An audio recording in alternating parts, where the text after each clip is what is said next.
Locked myself in the cell, then threw the key out right away. My colleague found me staring at the window. He told me not to do anything stupid, but I still said those words I shouldn't have said. I want to go out.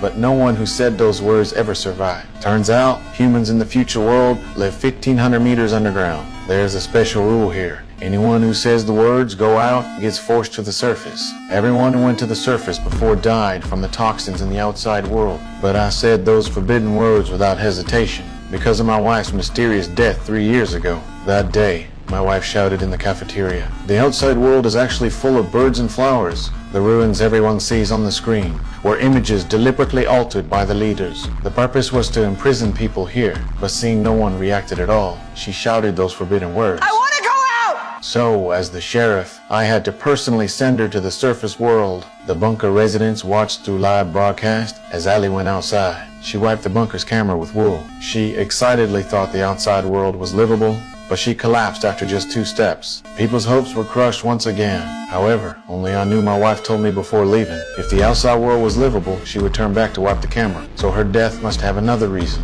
To find out the truth, I also said I wanted to go out. So the mayor put me in a protective suit and sent me out. I walked up the long stairs to the surface world, but when the bunker door opened, I was deeply shocked by the outside world. The surface world was really like my wife said. Even birds were flying in the sky. I desperately wanted the people in the bunker to know the truth, so I ran back to the bunker camera with all my might, wiped the dust off with wool. However, on the bunker's big screen, it showed the opposite scene. What people saw was me also in that wasteland. As I walked step by step toward my wife's body, I also felt dizzy. I suspected the real toxins might be hidden inside my protective suit, so I took off my helmet. But my physical condition was already very poor. Soon I collapsed next to my wife.